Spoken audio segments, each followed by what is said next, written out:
जय हिंद, नमस्कार, जोहार साथियों। मैं बादल स्वागत करता हूं आपका अपने YouTube चैनल पर। आज हम लोग चर्चा करेंगे लोकसभा चुनाव 2024 झारखंड के संदर्भ में। ध्यान दीजिएगा कि लोकसभा चुनाव में झारखंड में क्या परिणाम आए थे, कौन पार्टी कितना सीट जीती थी। जो महत्वपूर्ण फैक्ट हैं जो आपके परीक्षा जैसे खासकर जेएसएससी सीजीएल और झारखंड की अन्य परीक्षाओं में समान रूप से महत्वपूर्ण है, उस पर हम लोग चर्चा करेंगे।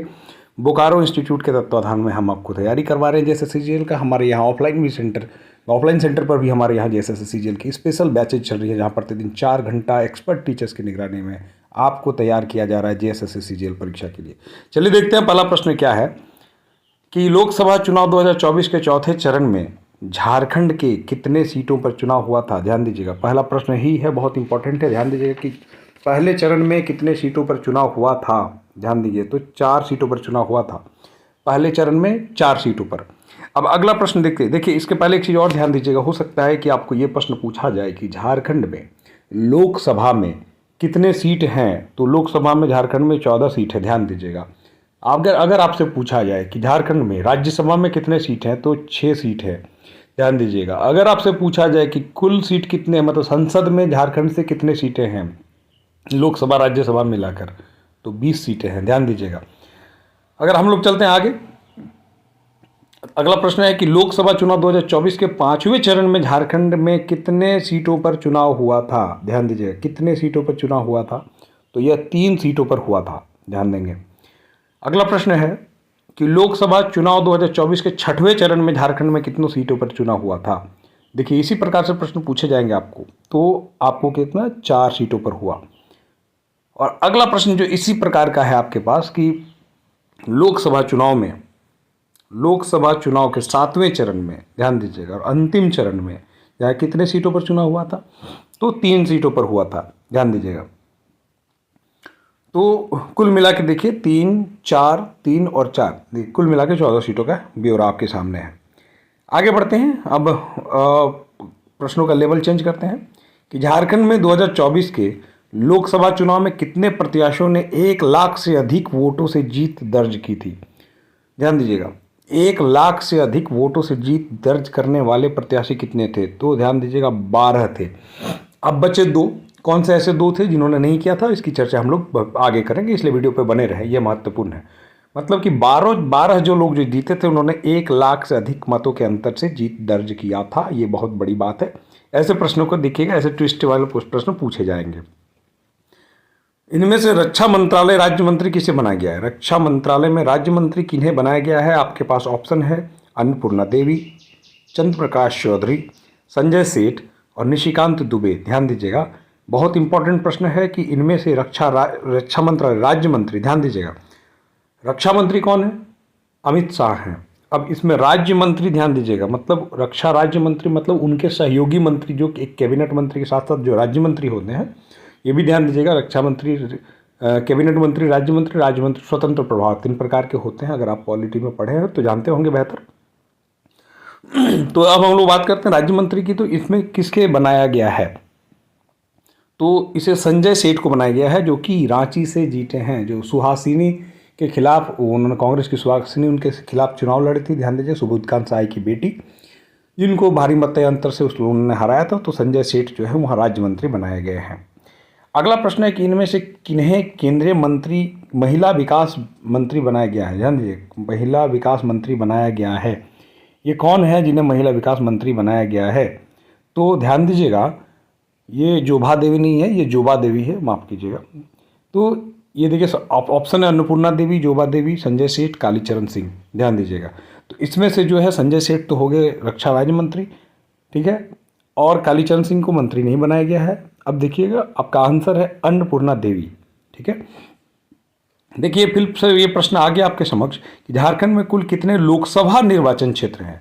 तो लोकसभा निर्वाचन क्षेत्र झारखंड में जो है कितने हैं, झारखंड में लोकसभा में कुल कितने लोकसभा, तो ध्यान दीजिएगा, लोकसभा के लिए 14 सीटें हैं, जैसा कि आप जानते हैं। झारखंड के कितने लोकसभा क्षेत्र अनुसूचित जनजाति के लिए आरक्षित हैं, अनुसूचित जनजाति के लिए आरक्षित सीट कितने हैं, ध्यान दीजिएगा, तो 5 सीटें अनुसूचित जनजाति के लिए आरक्षित हैं। अगला प्रश्न देखिएगा कि इनमें से झारखंड का कौन सा एकमात्र लोकसभा क्षेत्र अनुसूचित जाति के लिए आरक्षित है। अनुसूचित जाति के लिए कौन, पिछली बार जनजाति की बात कर रहे थे हम लोग, इस बार जाति की बात कर रहे हैं तो ये पलामू है, ध्यान दीजिएगा। पलामू एकमात्र जो है लोकसभा क्षेत्र अनुसूचित जाति के लिए है जहाँ से बी.डी. राम सांसद हैं। तो अब देखिए अगला प्रश्न है इसी से संबंधित है, ध्यान दीजिएगा। पलामू के साथ एकमात्र जो है पूछा जाएगा लोकसभा अनुसूचित जाति के लिए आरक्षित है। और अगला प्रश्न इसी से संबंधित है कि पलामू के सांसद कौन है, तो विष्णु दयाल राम, जिनका कि बी.डी. राम। ध्यान दीजिएगा बी.डी. राम जो है पुलिस महानिदेशक रह चुके हैं झारखंड के, मतलब डीजीपी झारखंड पुलिस रह चुके हैं। उसके बाद उन्होंने भाजपा की सदस्यता ग्रहण कर ली थी, फिर वो जो है सक्रिय राजनीति में आते हुए ये दूसरी बार सांसद बने हैं। आगे बढ़ते हैं हम लोग कि चतरा के सांसद का क्या नाम है। चतरा के सांसद का नाम क्या है, ध्यान दीजिएगा चतरा के सांसद का। इसके पहले देखिए चतरा के बारे में एक जीके और भी था जो केबीसी में भी पूछा गया था बंधु कि भारत का मतलब कौन सा ऐसा संसदीय क्षेत्र है जहां वहां का स्थानीय व्यक्ति आज तक सांसद नहीं बना है। तो इस प्रश्न का उत्तर जो है इस बार आपको ये मिल गया।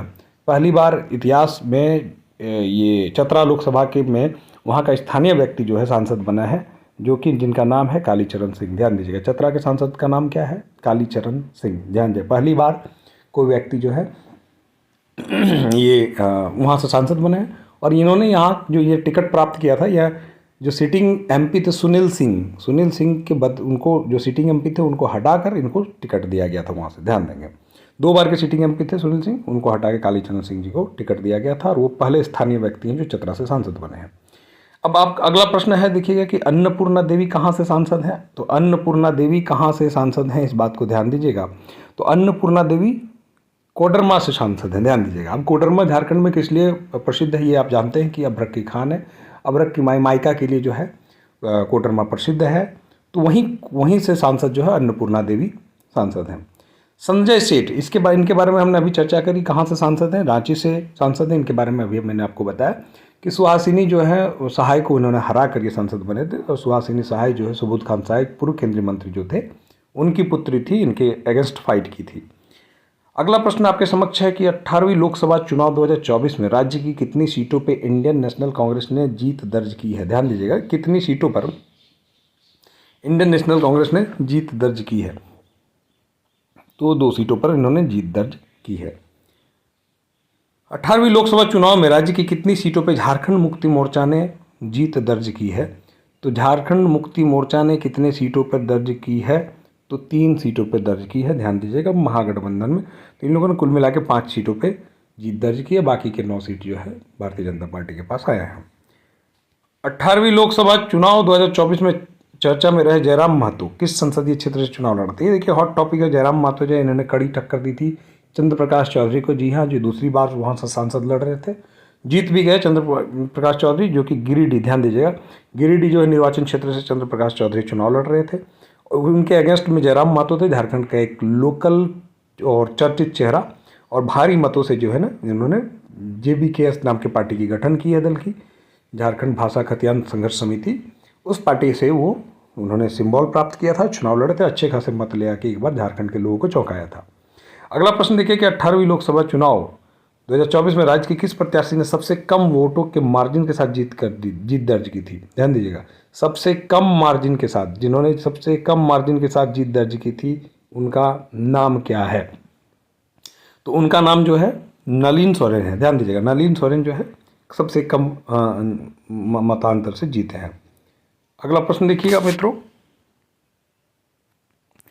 कि 18वीं लोकसभा चुनाव राज्य के किस प्रत्याशी ने सबसे अधिक वोटों के साथ जीत दर्ज की। तो सबसे अधिक से अन्नपूर्णा देवी ने जीत दर्ज की। इनमें से राज्य के किस राजनेता ने लोकसभा चुनाव 2024 में 3 लाख से अधिक मतों के वोटों के मार्जिन के साथ दर्ज की है। ध्यान दीजिएगा तो अन्नपूर्णा देवी और ढुलू महतो ये दोनों भी हैं जिन्होंने 3 लाख के से अधिक वोटों के मार्जिन से जीत। A और B दोनों इसका आंसर होगा, ध्यान देंगे। और जो अंतिम प्रश्न है इस सीरीज का कि लोकसभा चुनाव 2024 में राज्य के कितने चरणों में संपन्न हुआ। तो यह 4 चरणों में संपन्न हुआ था, जैसा कि हम लोगों ने चर्चा करा कि 4 चरण पहले ही 4 प्रश्न इसी से संबंधित थे। तो कुल मिला के ये सत्र आपको कैसा लगा? अगर अच्छा लगा तो आप इसको सब्सक्राइब कर दें, मित्रों के बीच में शेयर कर दें। और एक बात और बता दें कि हम बोकारो इंस्टीट्यूट में ऑफलाइन तैयारी करा रहे हैं जेएसएससी सीजीएल की, जो बाकी के बचे 30 दिन में भी अगर आप चाहते हैं कि हमारे यहाँ जुड़कर प्रतिदिन 4 से 5 घंटे एक्सपर्ट टीचर्स की निगरानी में रहकर अपनी तैयारी को उधार देना चाहते हैं या अपनी कमियों को पूरा करना चाहते हैं, तो दिए गए नंबरों पर संपर्क करके जो है हमारे यहाँ क्लास आप ज्वाइन कर सकते हैं। अगर आप बोकारो आसपास रहते हैं तो हमारे यहाँ ऑफलाइन बैच चलती है, इसमें आप जुड़ सकते हैं। जय हिंद, धन्यवाद।